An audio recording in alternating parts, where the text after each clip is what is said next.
எங்களுடைய கவலை என்னன்னா, நம் கண் முன்னால் உட்கார்ந்திருக்கக்கூடிய குழந்தையினுடைய எதிர்காலம் சார்ந்ததாக தான் இருக்கும். இந்த நாட்டினுடைய கனவுகள் வந்து ஒரு $5 trillion அப்படின்னு நினைச்சிங்கன்னா, அதற்கு பின்னால என்னுடைய பள்ளியில் படிக்கக்கூடிய 1ஆம் வகுப்பு மாணவனோ 5ஆம் வகுப்பு மாணவனோ அல்லது 8ஆம் வகுப்பு மாணவனோ அவனுக்கு கனவு இருக்கின்றது, கற்பனை இருக்கின்றது என்று சொன்னால், இந்த நாட்டில் இருக்கக்கூடிய 144 கோடி மக்களினுடைய கனவுகள் கற்பனைகளுடைய கூட்டு தொகை தான் இந்த நாட்டினுடைய கனவுகள் கற்பனை. அதற்கு பின்னால் உங்களுடைய பங்களிப்பு இருக்கின்றது.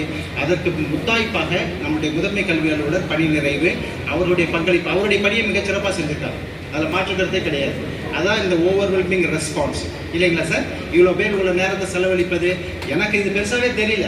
ஆனால் அவருடைய சக மாணவ தோழர்கள் அவங்க வரிசையாக வெயிட் பண்ணிட்டு இருக்காங்க, எப்போ மேலே வந்து ஸ்டேஜுக்கு வந்து குரூப் ஃபோட்டோ எடுக்கிறது எல்லாருமே வெயிட் பண்ணிட்டு இருக்காங்க. ரொம்ப பேர் 2 rows அவங்க ஃபுல்லாக உட்காந்துருக்காங்க நான் நினைக்கிறேன். நான் பார்த்துக்கிட்டு இருக்கிறேன் சார். ரொம்ப சந்தோஷம் உங்களை சந்தித்ததில், இந்த சந்திப்பதற்கான வாய்ப்பை ஏற்படுத்தி நம்முடைய முதன்மை கல்வி அலுவலர். அதையும் தாண்டி அவர்களோடு இணைந்து பணியாற்றுவதில் கல்வித்துறையில் எங்களுக்கு மிகப்பெரிய ஒரு மகிழ்ச்சி இருப்பதாக நான் நினைக்கின்றேன்.